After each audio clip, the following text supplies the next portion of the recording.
Welcome to the second part of our story, where passions are running high. In the previous episode, we witnessed the beginning of a dangerous game, where the stakes have risen to unimaginable heights. Brett, overcome by despair, turns to his best friend Randy with a shocking request. And Randy, in turn, hides his true motives. What awaits us ahead? Get ready for unexpected turns, moral dilemmas, and the revelation of dark secrets. Be sure to subscribe to our channel so as not to miss the new part of this exciting story, because YouTube may not always show you what you need. How the hell did this? Chapter 2. He stopped at the foot of the bed, his eyes moving up and down. God, why? It makes me feel like he's judging me, or he looks at me like I'm something he owns. Now fulfill my next wish. She got it done quickly. Once again, I will say this is not the full version, and parts I had to cut out. The full stories are in our closed community on Patreon. No one has ever treated me like this. I would laugh at them and tell them to go to hell. What makes me stay? What makes it different? It's all set. And you? She was silent. He slapped her, and she shrieked. I asked you a question. Yes, sir. You are beginning to understand. If you want to savor my attention, do exactly as I say. No hindsight, no snide remarks, no damn smartasses, and no hesitation. Is that clear? Yes, sir. Good. He turned and walked over to the chair opposite the TV hanging on the wall. As he approached it, he pointed to the floor beside the chair. You go where I go. You don't speak until someone speaks to you. Understood? Yes, sir. He sat down in the chair and looked down to his left. She jumped up from the bed and ran to him. Better. He turned on the TV to one of the financial channels and sat silently watching. She stood beside him and was also deep in thought. What the hell just happened, and what happened to me? Why can't I refuse what this man wants? Why didn't I just walk away? Why did I put up with his attitude? She continued to silently argue with herself while he watched the financial show. He sat like that for almost 2 hours. She was very uncomfortable. She wanted to go to the bathroom, but she didn't want to risk asking him for it. Finally, he looked down and noticed her stirring. Do you need to go to the bathroom? Yes, sir. Do you need to take a piss? No, sir. He got up and headed for the bathroom. She jumped up and followed him. He stopped in the doorway and nodded toward the bathroom. Go pee. She walked in and started to close the door. He stopped her with his hand. You'll be leaving the door open. She blushed slightly, but continued. She waited and waited, but there was no way she could start under his intense gaze. He turned on the faucet. Without warning, a handful of icy water splashed over her face. The shock of the cold water passed through her, and instantly she was good to go.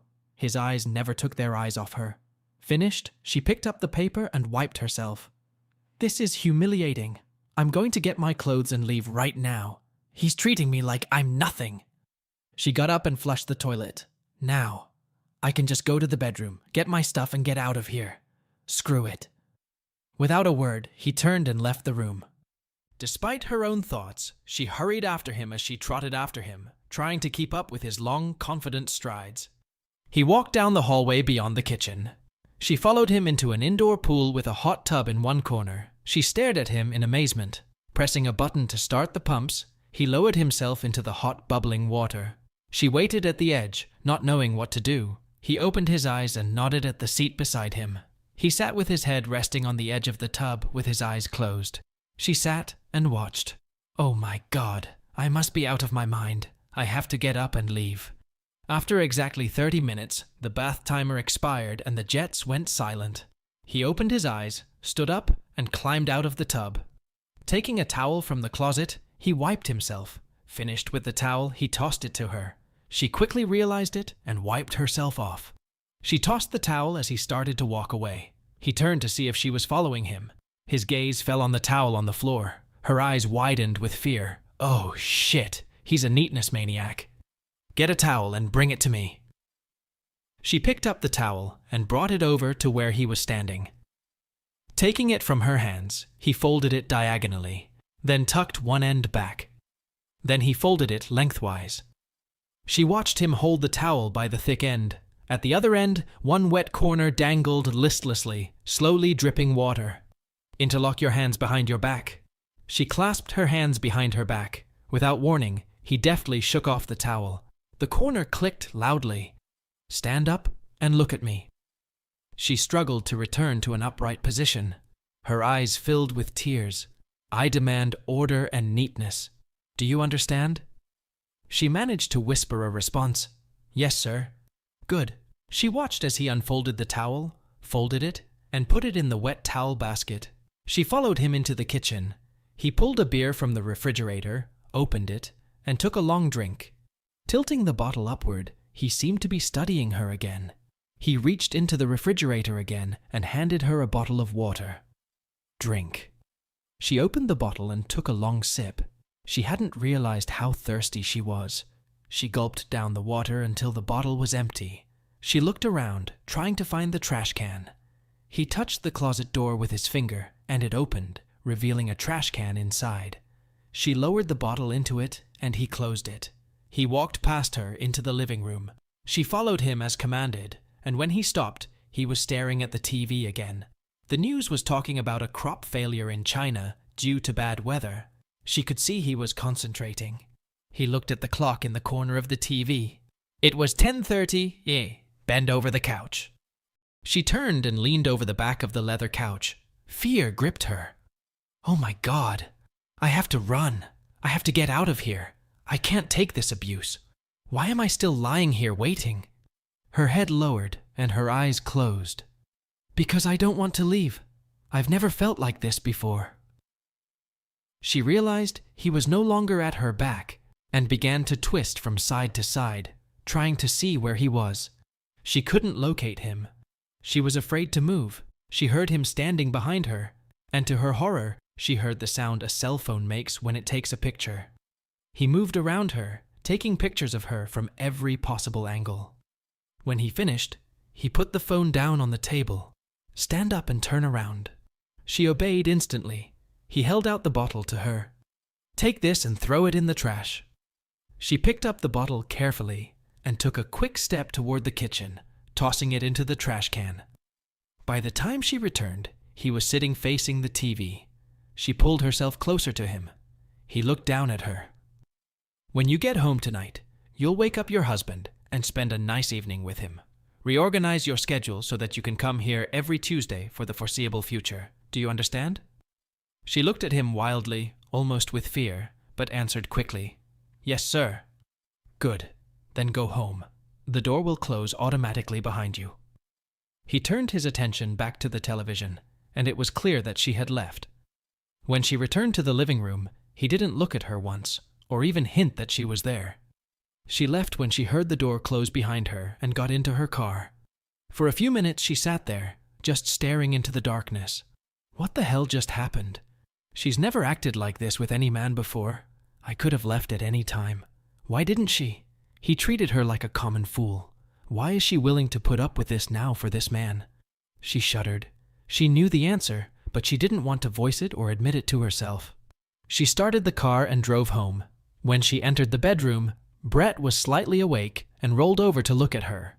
She went into the bathroom and soon came back out again. Brett was still in a state of half-sleep, half-wakefulness. He was stunned at what she was about to give him. After presenting her gift that she had spent so long preparing for him, she crawled over to him, curled up in a ball, and soon fell asleep. He lay still for a long time, trying to understand what had just happened. The next day, Brett got a phone call.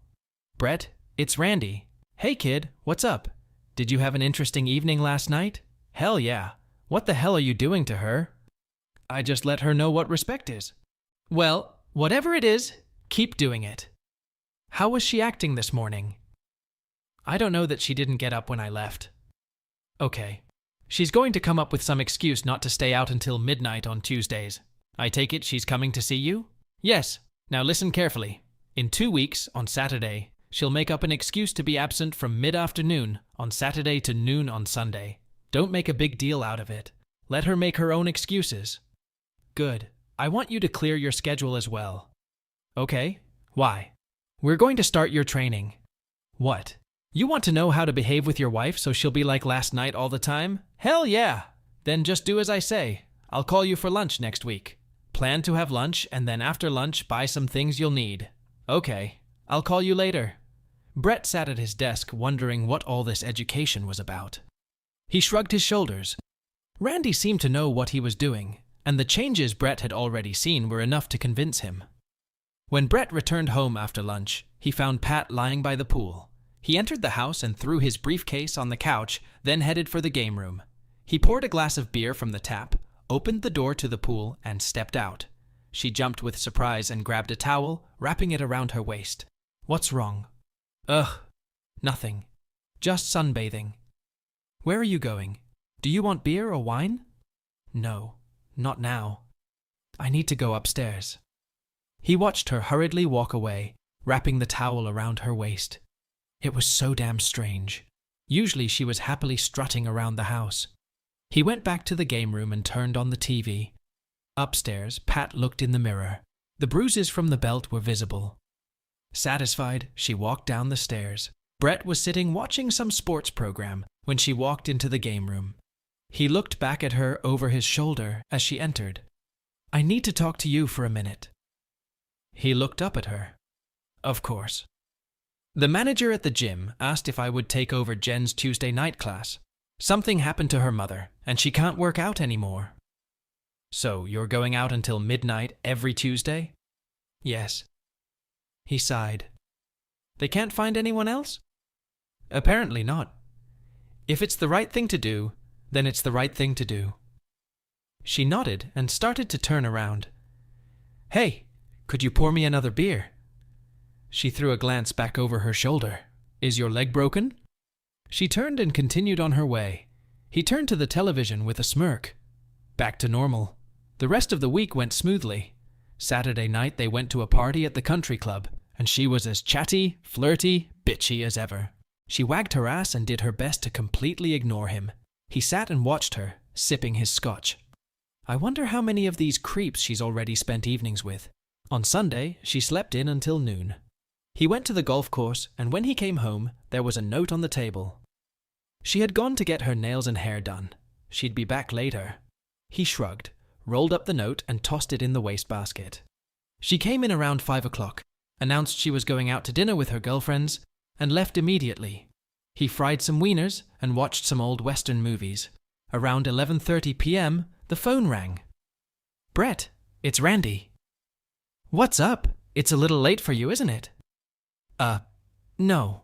Actually, no. I have to ask you a tough question. Ask. Is Pat home? No. She's out with her girlfriends. She's totally fine. I just spotted her at one of the dance clubs downtown with a guy about half her age. Holy shit. I had a suspicion something was going on. Did she see you? No. I was in the manager's office and happened to see her on one of the security monitors. What the hell are you doing in a dance club? The owner is one of our customers. I come here to meet him. It's the middle of his workday. Ah, that makes sense. So what do you want me to do? Randy, I don't care right now. You do what you think you need to do. I'm leaving it in your hands. Okay, buddy. I'll take care of it. Oh, before I forget, Wednesday for lunch and then after lunch? Done. Where are we having lunch? Let's go to that hole-in-the-wall bar where we used to hang out near the university. I haven't been there in ages. Sounds like fun. The phone was dead. Brett sat in the dark room, deep in thought. I don't care. To hell with that fool. If she wants to hang around town, let her hang around town. If Randy has a solution, so be it. Otherwise, I'll just let the lawyers handle it and take the financial hit. When she entered, he was already asleep in the chair. She put on her shoes, slipped through the back door, and tiptoed up to the bedroom. She climbed into bed. She didn't sleep at first. She thought about the night before. Ryan had met her as planned, and they had gone to a dance club downtown. Ryan was more than 20 years younger than her. He was tall, tan, and college-educated. He thought he had gotten himself into trouble by getting his hands on a gorgeous cougar. He bragged to all his fraternity brothers about her. He drove her to a cheap hotel on the outskirts of town, and they checked into a room. He saw her still covered in bruises and went into a rage, wanting to know how it happened, whether her husband had done it, swearing to kick his ass. She calmed him down, saying it was the result of a game she was playing with her friends, and it was no big deal. But she did have one problem. And because of that problem, Ryan, in his typical fashion, rolled over onto his back and fell asleep. She let him snore for about 20 minutes. Waking him up, she told him she had to go home. Now, all she could think about was why this problem had occurred to her in the first place. The upcoming Tuesday night filled all her thoughts. Waking up the next morning, Brett hurried upstairs and into the shower. When he came out of the bathroom, he was stunned to see her. The redness was gone, but the bruises were still making themselves known. The more he thought about it, the more he smiled. He dressed quietly and headed for his office. It was Tuesday. Brett was at work and Pat was trying to decide what to wear to Randy's house. She decided it didn't matter. Shrugging, she walked down to the pool, opened a cold Coke, and grabbed the leftover wiener she found in the refrigerator. She heated it up in the microwave, wrapped a piece of bread in it, and sat down on the pool deck. She was almost done when the phone rang. She looked at the number and didn't recognize it. She answered it. "Hi, Pat, this is Randy." "Hey, Randy." She was literally cooing to him on the phone. "Just shut up and listen. When you come to my place tonight, wear something appropriate for the club. We're going out." "Okay. What did you say?" She swallowed. "Yes, sir." "Better." The phone went off and she found herself shaking. How the hell had he done that? She looked at her watch. It was past noon, so she decided to go for a swim and then lie in the sun for a while before packing. Stopping in front of Randy's house, she looked at her watch. It was 5 minutes to 6. She hurried to the door, and before she could ring the bell, she heard his voice and the click of the lock. "Come on in and come to the pool." She went inside, turned right, and went to the end of the hallway. He was just coming out of the pool. She stopped and looked him over. He was in pretty good shape for his age. He looked at her and took a towel and wiped himself off. He folded the towel and put it in the laundry basket, folding it neatly with the other dirty towels. "You're punctual, which is a plus." He returned the inspection. She had chosen a black leather skirt and a cream-colored blouse. On her feet, she wore 4-inch heels. Satisfied with the way she looked, he nodded. "Come with me." He walked past her and headed for the bedroom. Once there, he pointed to the chair to his left and nodded.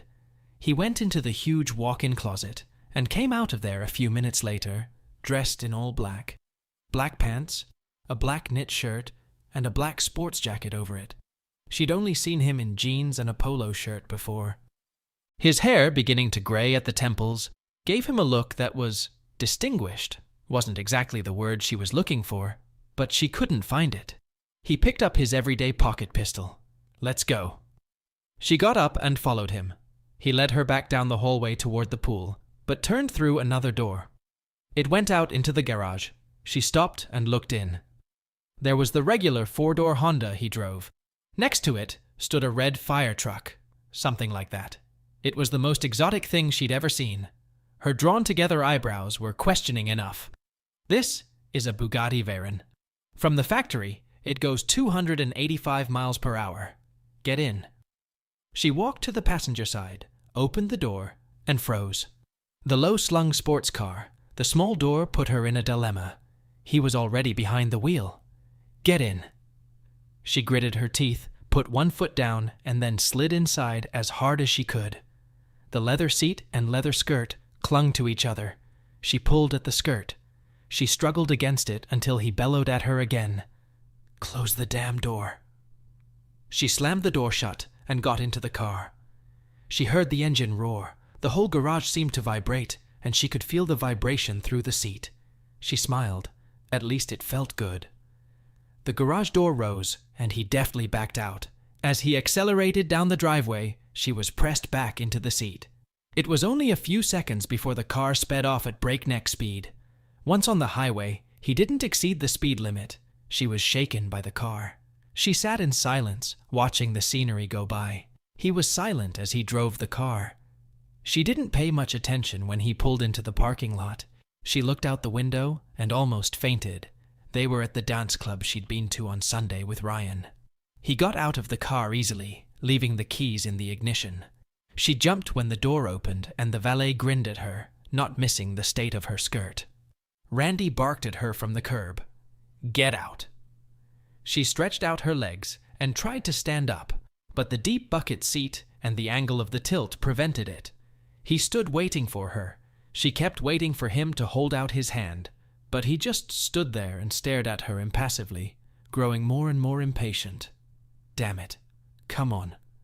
Finally, she managed to drag herself out of the car. She stood up and smoothed out her skirt. It was as red as a beet. Her anger was boiling, and she was about to spit some nasty comment at Randy, but she bit her tongue when she saw the look in his eyes. He took her arm, holding her by the elbow, and led her into the club. The doorman called his name, and the bar manager came out to talk to him. As they passed the bartender, he spoke too, stood up and examined Pat from head to toe. Pat stood, staggering. Her calves began to complain almost immediately. She had to jut her ass out and roll her shoulders back. Randy smiled. "You're doing a good job, Donna. Thank you. Now for the other stuff." She gathered up everything he asked for and put it in the bag. He handed her a wad of money. She counted it and nodded. "Let me take your change." "Keep it. You deserve it." Donna glowered and lifted herself on tiptoe to kiss Randy on the cheek. He turned to Pat. "Let's go." "But..." "I know. People will see." "I know," she sobbed. "What about my other clothes?" "Donna will pack it up and send it to my house." "Aren't we going to your house?" "No, we're going to where the party will be held. I'm the host, and I have to make sure everything is ready." He drove to a neighborhood nearly an hour outside of town. There he pulled into a metal building standing in the middle of a field and parked next to the door. "Come out and come in." She opened the door, stepped out cautiously, and followed him out. They entered a room where tables were arranged around a central area. In the center was a collection of the same equipment she had seen in his basement. At the far end was an elevated platform with a main table. Along one side was a long table with buffet equipment, and on either side was a bar. Doors led to the kitchen and restrooms. He headed for the kitchen, and she followed him cautiously. A woman in a chef's uniform came out, saw him, and hurried forward. "Randy, I wondered where you were. Is everything going well?" "Great. The only thing we're missing is people." "Great. I can always count on you." He turned to Pat. "Lenore." "It's Pat." "Hi, Pat." Pat looked at him. "You may answer." "Hi, Lenore." Sherry looked at him. "She's well trained." "Not as well trained as you think." Sherry looked at her again and hurried into the kitchen. Randy led her into a small room off the kitchen. There was a couch and a few chairs. He pointed to a chair. "Sit down." She sat up, trying to stay upright. He left without saying anything. Pat, left to herself, found herself confused again. He treats me like a thing. No one's ever done that before. I should be kicking off these damn heels and running for help. Why am I letting him do this? He has a video, but I can live with that. I could always claim he seduced me or drugged me. But I don't. I keep coming back. She squirmed in the hard wooden chair. Oh my God, I don't even know what he's up to. Randy walked around the room and examined every detail of every table and every piece of equipment until he was satisfied. He looked at his watch and dialed a number. Cherry. Has he arrived yet? When he does, call me just before he leaves. Good. Call Ryan and tell him to meet you here in an hour. She looked up at him, a look of horror on her face. I can't. What are you going to do? His hand flashed once more, and her head snapped to the side. Her other cheek was flushed and burning now, too. Call him. She opened her purse and pulled out her cell phone. Trying not to sob, she pressed the button and heard Ryan answer. Ryan, it's Pat. Hey, baby, how are you doing? Meet me at the dance club in an hour? Of course. You left your old man? Just come. I'll be there. She hung up the phone. Come with me. He turned and walked out the door. The old man was standing at the end of the bar. He checked to see if she was following him. The old man raised his head and smiled. Mr. Jacoby, may I use one of your private meeting rooms for about 2 hours? Of course. Whichever one you want. The smallest one will be just fine. You know where it is. Thank you. He turned to her. His voice, friendly and smooth when he'd spoken to Jacoby, became hard. His tone cut like a knife when he spoke. Come with me. When she passed the old man, he looked at her still with the same wild stare. He saw her bright red cheeks and her tears. He shook his head and went back to talking to the bartender. Randy stopped for a few minutes to talk to the doorman, and then led her down a short hallway. He opened a door and turned on a light. Inside turned out to be a small meeting room. It was set up for a private party, and there were several round tables. In the center of the room, he turned the chair around to face the door and sat down. When she remained standing, he nodded to the floor. She thought tensely, "He embarrassed me for the last time. Wait until Ryan gets here. He's 30 years younger, heavier, taller, and an athlete. He'll take care of it. Then it'll be over, and I'll be able to put it behind me. I can live without him. I don't need this. I don't need him." Time passed, and he sat in silence. After about an hour, they heard voices. The door opened, and Ryan walked in. He looked around, saw her, and his eyes flashed as he growled at Randy. "What the fuck is that? Come in, boy," and closed the door. Ryan slammed the door shut and walked forward. He stopped when Randy stood up. "Who the hell are you?" "I'm her husband's best friend." "Yeah, so?" Ryan looked at Pat. "What is it? Are you okay? What happened to your face?" She didn't answer or move. Randy's voice was low, cold, and steady. "Answer the boy." She raised her head. "Yes." Randy watched the young man take a step forward as he spoke. "What are you old creep? I'll tear you up for firewood." Randy watched impassively as the young man accelerated forward, arms outstretched. Pat watched. The thought flashed through her mind that everything was going to be okay. Randy seemed to just take a step to the side, and in an instant, Ryan flipped in the air. The young man fell backwards onto the hard floor with a loud thud.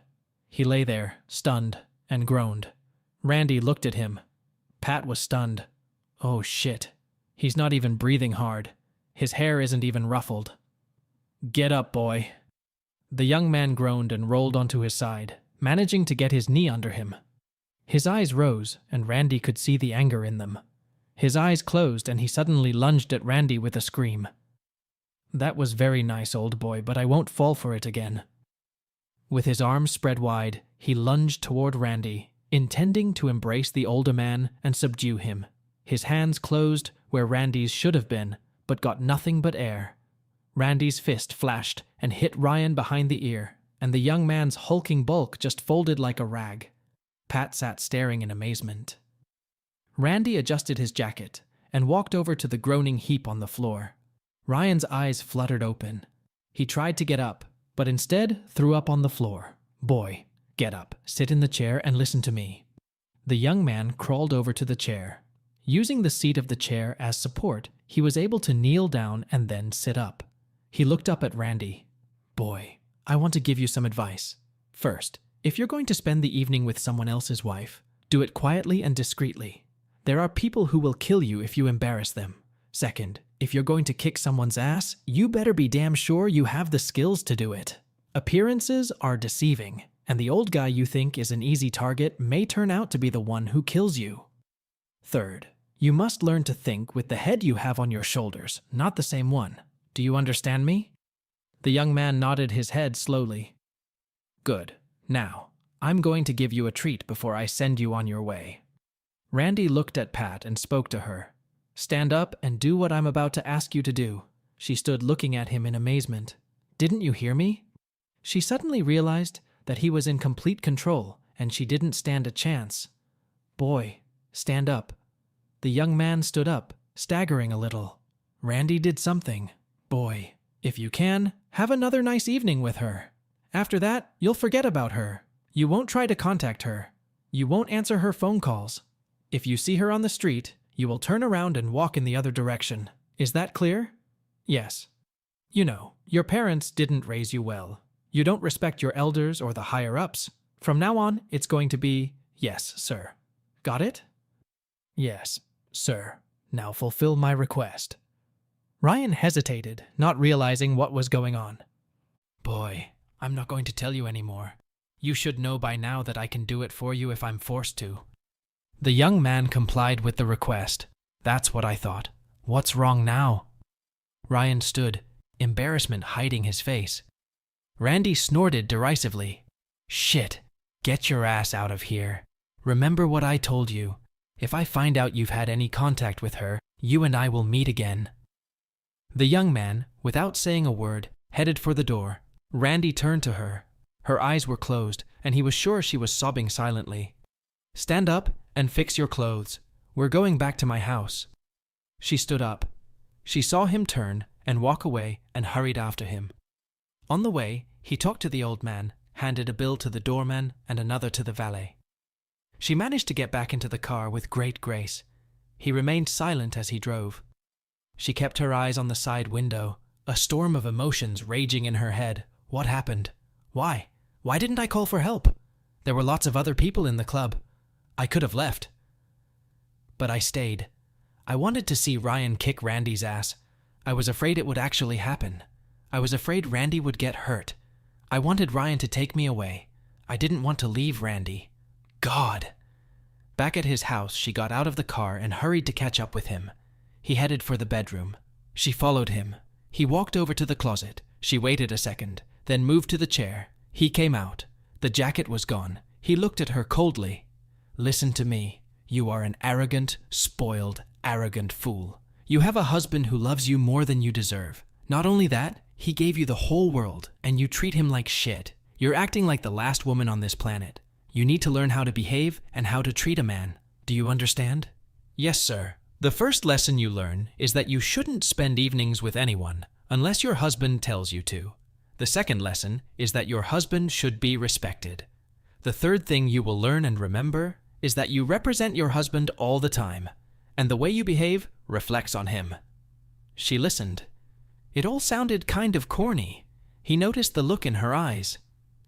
"Do you want to ask a question?" "Yes, sir." "Ask." "What about you? I'm spending time with you without my husband knowing." He smiled. "Are you sure?" The sudden implication of that answer made her wince. "Does Brett know? That's 2 questions. I'll answer this one." "Yes, he knows." She looked at the floor. She thought to herself, "What an asshole. Wait till I get home." His next words were like one of his slaps on her cheek. "It's like you're reading an open book. Your every emotion is spilling out across your face. If you think you're going to give Brett hell when you get home, I'd think twice. I would also put any thoughts of divorce or not doing what I say out of my mind. I have copies of the dance club video. I also have copies of the videos of you here next to me. They will play well in divorce court." Her face lowered. He glanced at his watch. It was 9:15. "Come with me." He turned and walked out. She hesitated, then jumped up and followed him. She caught up with him at the door to the foyer. He unlocked it and turned on the light. She saw a staircase leading down. He nodded in her direction. It was dark downstairs, and when they reached the last step, his arm went around her, turning on the light. She peered into a room littered with dungeon equipment. "Welcome to my dungeon." She nearly faltered. He walked across the room. "Come here." She approached him slowly. "I want you to spend the next hour or so reflecting on your place, your attitude, and your life." He reached to the wall and pulled out a pair of handcuffs. He turned her around and snapped the handcuffs behind her back. The handcuffs were quickly fastened around her ankles. He did one more thing. Afterward, he stood up and smiled. "Remember what I said. I want you to think. I want you to think about your attitude and your place as a wife." He turned and walked up the stairs. The lights went out, and she heard the door at the top of the stairs slam shut and close. In the darkness, unable to walk or move, she began to sob. At 11 p.m., he turned off the TV and walked down the stairs. She was still standing where he had left her. Her face was a mess, mascara dripping down her cheeks. Snot dangled from her nose. She heard him when the lights came on. It took a few seconds before she could see. When she was able to focus her gaze, he was standing in front of her, waiting patiently. "Have you given it some thought?" She nodded, and then, remembering his hands, she whispered, "Yes, sir." He smiled. "And what were you thinking?" "I was disrespectful, arrogant, brash, and bitchy." He looked at her. "Well, at least you learned enough today to repeat my words. That's a start." When he uncuffed her, she rubbed her wrists. "Go home. When you get there, tell your husband you're sorry you were like that with him and that your affair with the college guy is over. Apologize to him, and then ask him if you can offer him a nice evening tonight to make up for it at least a little." She listened impassively. "Have you already made arrangements, as you were told, for this weekend?" "Yes, sir." "You don't need to justify yourself to Brett. He knows where you're going." Her eyes widened again. "Be here at noon on Saturday. You don't need to bring anything." "Yes, sir. Go home." He turned and walked back upstairs.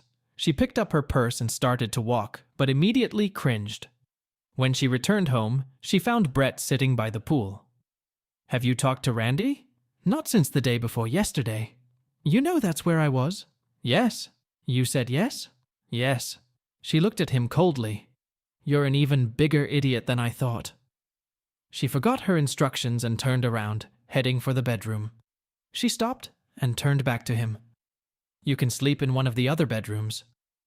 She turned and walked up the stairs. He sat down and thought for a moment. It occurred to him that Randy probably hadn't sent her home with those instructions. He picked up the phone. "Randy, are you asleep?" "No. Why aren't you and Pat home yet?" "Oh yeah, she's here." He told him about the exchange and her announcement. The phone was silent. "Don't do anything. I'll see you tomorrow afternoon, right?" "Yes." "Good." At lunchtime, Brett left and headed to the small bar where they usually hung out. It seemed dingy and cramped. It wasn't as fun as it seemed back then. Soon Randy walked in there. They ordered hamburgers and beers. "Brett, Pat doesn't respect you. She doesn't respect anyone at all. I suspect that deep down, she doesn't respect herself either. You need to get a grip and make her respect you before you do anything else." "How the hell am I supposed to do that?" Randy told him about how he had dealt with her attitude. Brett was shocked. "You slapped her?" "Yes, I slapped her." "She didn't crack and pounce on you?" "She became as docile as a kitten." Brett shook his head. "I can't believe it." "Well, part of it has to do with your attitude too. You need to look at things differently." "How's that?" "First, you must behave with her from a position of strength. You must expect her to listen to you, respect you, and obey you. You must exude a confidence that says, 'I am in charge,' and that you expect everyone else to respect that." "I'm not sure I understand how to do that." "You do this every day on the job. I've seen how you communicate with your employees and contractors. They have no problem understanding who the boss is and what you expect from them. That's the other thing. They work for me." "Bullshit. Would you let someone else treat you the way you let Pat treat you?" "No, I guess not." "What makes her different?" "She's my wife."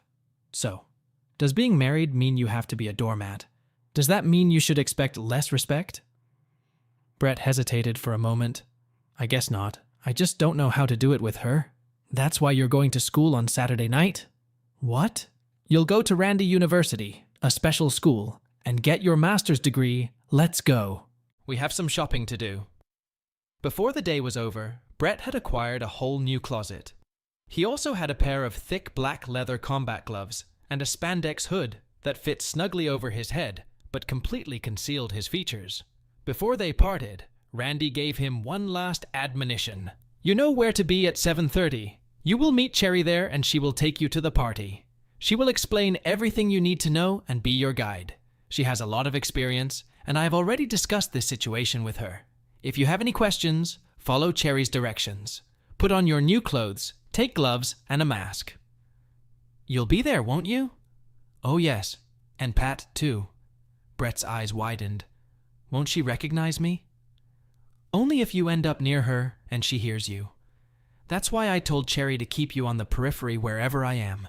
She'll keep you close enough that you can see and hear, but you have to blend in with the crowd. There will be more men dressed just like you. You'll all look like Pat. Just don't talk. If you need to talk to Cherry, step back and do it quietly."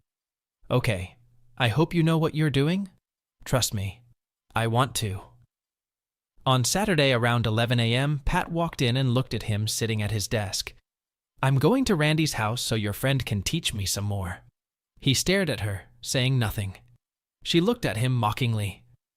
When he heard her car drive away, he picked up the phone and dialed the number. "She's on her way." He tossed the phone on the table and went back to watching the baseball game on the small TV in the breakfast area. She arrived about 45 minutes later. She didn't hesitate at the door. He was sitting in the living room reading a book. She watched as he set it aside, carefully marking his place. Come on, we have shopping to do. This time they took the Honda. He drove it as skillfully as the Bugatti and was soon parked in front of a small boutique. Let's go.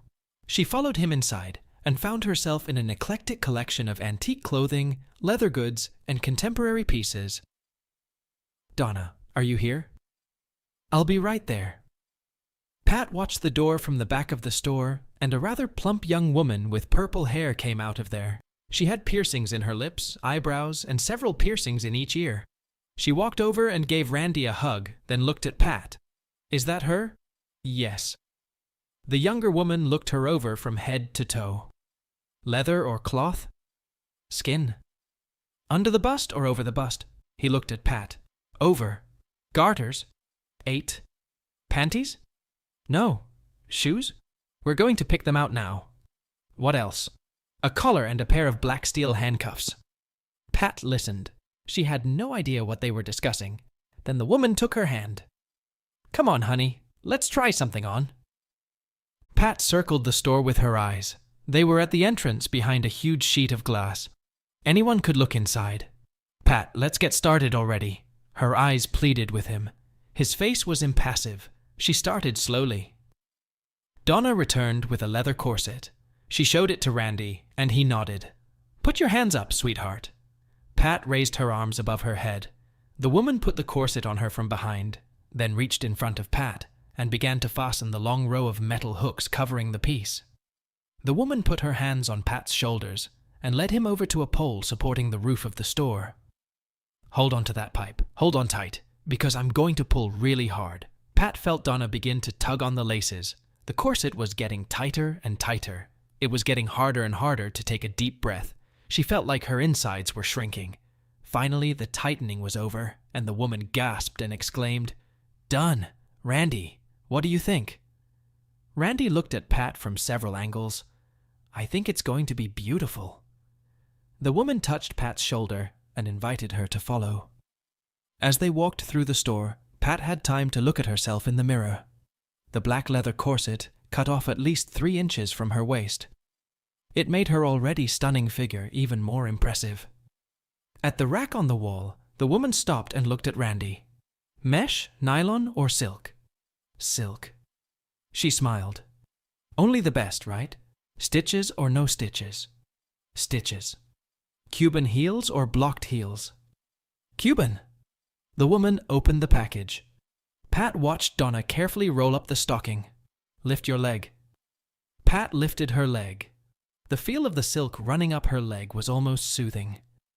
Pat watched mesmerized as the woman expertly rolled up the stocking and trimmed the seam until it was perfectly even. Donna fastened the 4 garters, adjusting them so that the stocking was smooth and taut. Pat's other leg moved just as quickly. Donna turned to Randy again. Shoes. How high? Randy looked at Pat. 6 inches. Donna raised her eyebrows in surprise. Open toe or closed toe? Open. Ankle straps? Yes, if you have them. Donna nodded and disappeared into the back of the store. She returned with a box. Pat watched in silence as Donna took out a pair of black patent leather open-toed shoes. The heel was 6 inches. The insole of the shoes was extreme. Lift your leg. Pat lifted her foot and felt the shoe slip on, and then the straps tighten. She lowered her foot and gasped. The very high heel meant she would be walking almost on tiptoe. She heard Donna again. The other foot. When Pat lifted her other foot, she had to shift her weight to the one in the shoe. She had to reach over to the counter to steady herself. The other shoe was on. Donna stood up and examined Pat from head to toe. Pat stood, staggering. Her calves began to complain almost immediately. She had to jut her ass out and roll her shoulders back. Randy smiled. You're doing a good job, Donna. Thank you. Now for the other stuff. She gathered up everything he asked for and put it in the bag. He handed her a wad of money. She counted it and nodded. Let me take your change. Keep it. You deserve it. Donna glowered and lifted herself on tiptoe to kiss Randy on the cheek. He turned to Pat. Let's go. But I know. People will see. I know. She sobbed. What about my other clothes? Donna will pack it up and send it to my house. Aren't we going to your house? No, we're going to where the party will be held. I'm the host and I have to make sure everything is ready. He drove to a neighborhood nearly an hour outside of town. There he pulled into a metal building standing in the middle of a field and parked next to the door. Come out and come in. She opened the door, stepped out cautiously, and followed him out. They entered a room where tables were arranged around a central area. In the center was a collection of the same equipment she had seen in his basement. At the far end was an elevated platform with a main table. Along one side was a long table with buffet equipment, and on either side was a bar. Doors led to the kitchen and restrooms. He headed for the kitchen, and she followed him cautiously. A woman in a chef's uniform came out, saw him, and hurried forward. Randy, I wondered where you were. Is everything going well? Great. The only thing we're missing is people. Great. I can always count on you. He turned to Pat. Lenore, it's Pat. Hi, Pat. Pat looked at him. You may answer. Hi, Lenore. Sherry looked at him. She's well trained. Not as well trained as you think. Sherry looked at her again and hurried into the kitchen. Randy led her into a small room off the kitchen. There was a couch and a few chairs. He pointed to a chair. Sit down. She sat up, trying to stay upright. He left without saying anything. Pat, left to herself, found herself confused again. He treats me like a thing. No one's ever done that before. I should be kicking off these damn heels and running for help. Why am I letting him do this? He has a video, but I can live with that.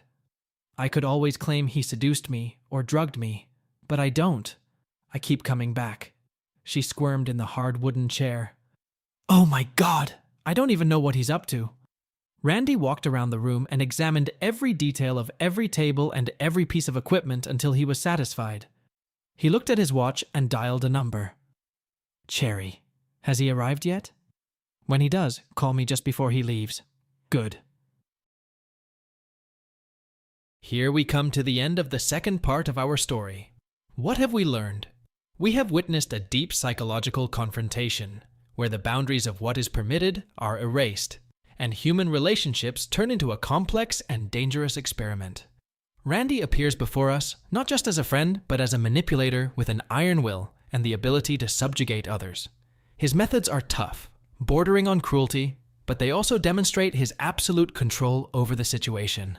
Pat, in turn, is experiencing a deep internal conflict.